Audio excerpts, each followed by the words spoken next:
Good morning, Kitchen Witches. Today is Thursday, July 16th, and this is your tarot and menu inspiration for the day. I'm Chef Lisa, editor-chief of Chef's Grimoire magazine, and we just released chapter 2 of the magazine. It is called Manifesting, and it is all about the magician with cameos from the aces. We've got a little kitchen magic in there. We've got lots and lots of recipes. And full moons, new moons, the wheel of the year, it's got it all. So I hope that you check it out, subscribe. It's $5 a month digitally, which only comes to $60 a year for the 4 issues. And let me tell you, the digital subscription, there is a hard copy. You can order that as well. The digital subscription is loaded, right? The flip book has over 60 links. So for instance, we take a trip into the Aces kitchens, and within the kitchens of each element, they focus on different ways of cooking. So we have links to different things that you would want to shop for in order to build your kitchen in that way. So, and they're all chef curated from me.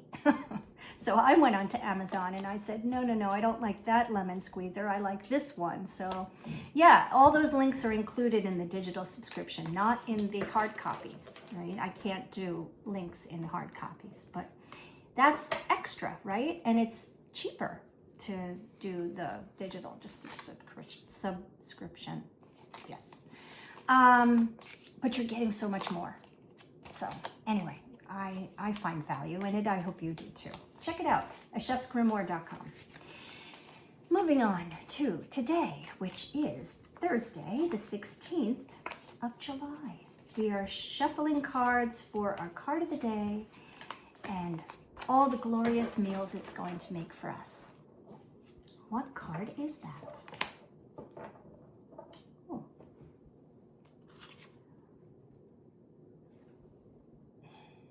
The 5 of Swords. A minor arcana. 5s in tarot are the most challenging cards, I think. You've just gone through half of the battle, and now 5s are always of conflict somehow, some way, right? They're always conflicting, and this is no different. So when we look at this card, we can see an individual that has 3 swords they're holding, 2 are on the ground. And they're looking pretty happy. They're looking pretty proud of themselves. But the sky is full, it's gray sky, it's full of sharp, piercing clouds. There's mountains in the background, a little water, right? So it's got all of the elements going on with it. But what really gives this card clarity are the people that are in the background, because they look defeated, where this guy in the forefront looks proud of themselves. So is everybody happy in the card? No. And it looks like this guy in the forefront took advantage of the situation, right? Maybe they were battling and this guy won, which is great, right? Somebody has to win when there's a battle. But it looks like he might have played a little dirty. So maybe, it could be a little bit of deceit, right?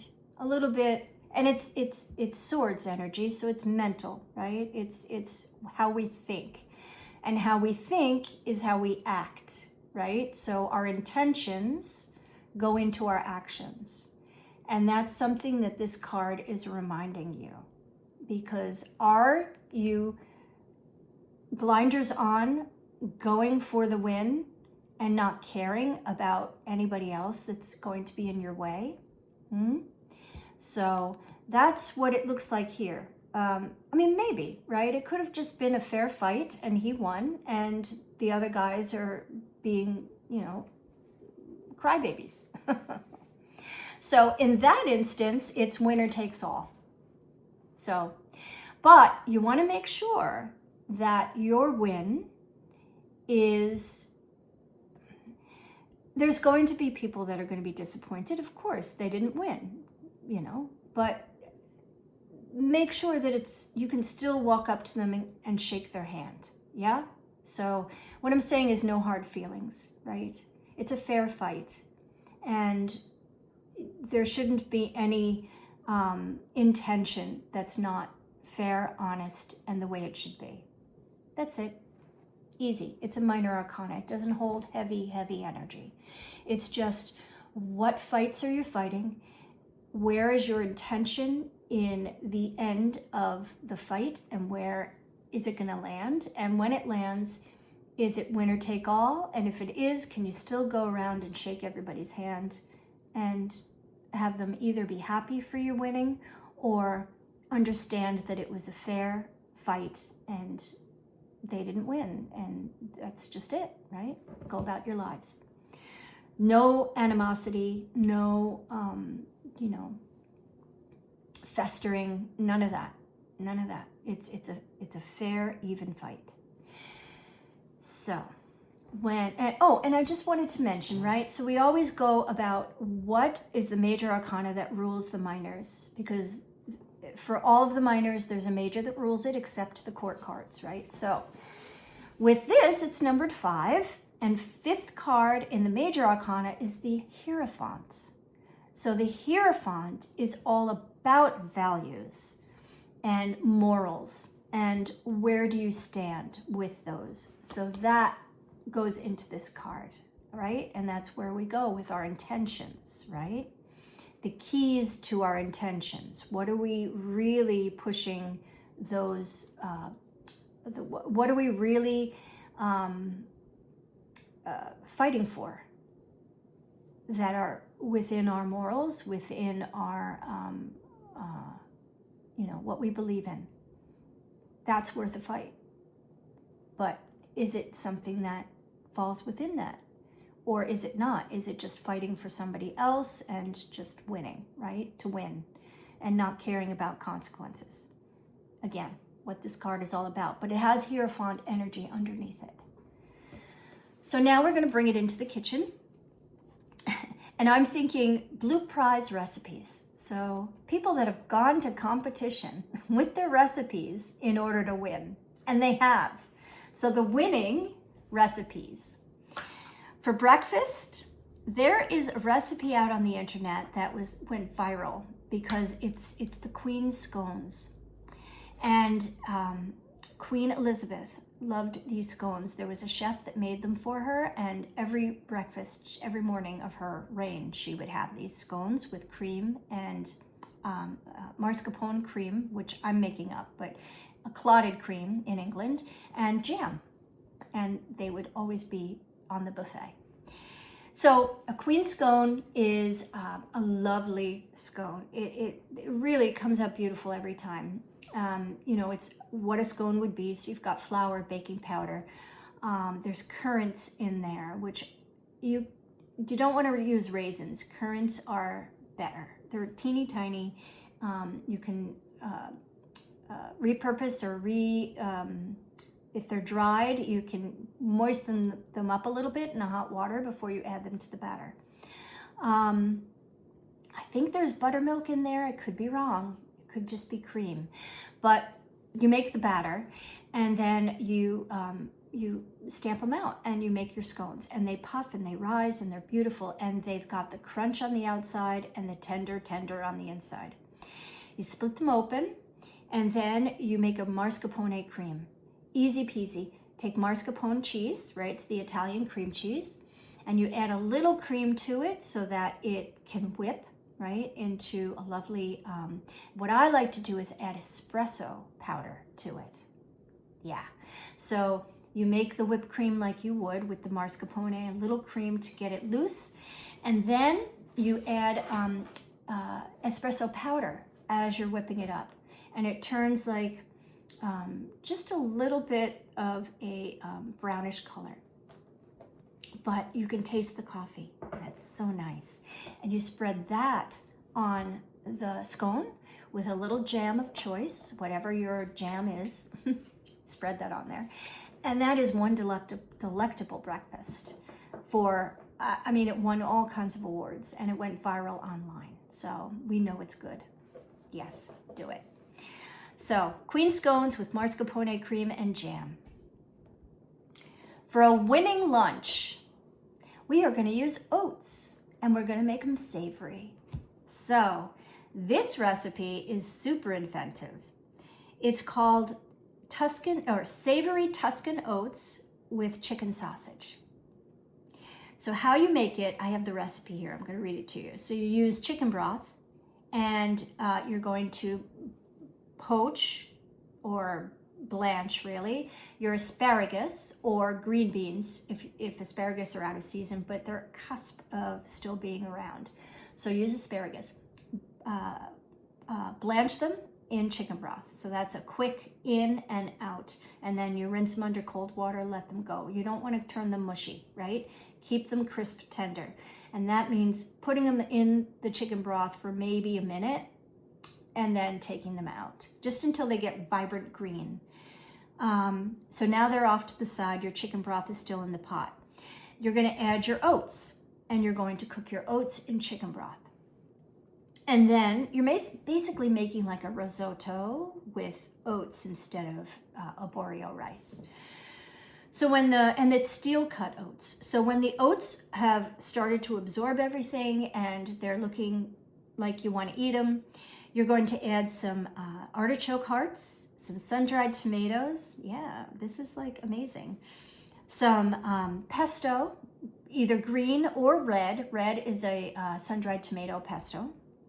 And then you're going to fry up some chicken sausage and you're going to lay that over the top of the oats. You can decorate with a little bit of red pepper flakes to make it a little hot or not. And grated Parmesan cheese, of course, right? So yeah, look it up online. It's I don't know, I'm not going to say the website, but you'll find it. It's called, again, Savory Tuscan Oats with Chicken Sausage. And that won all kinds of blue ribbons. It's like really inventive. I think kudos to you who did that. Yeah, so that's that. That's lunch. I love it. Blue prize recipe. I'm just thinking how that chef made that dish probably 100 times just to get it right. Yeah, because it had to be perfect to win all those prizes. So making it so many times, eating it all those times, they're probably sick of it at this point. But we all love it. Now, for dinner, I have a recipe here.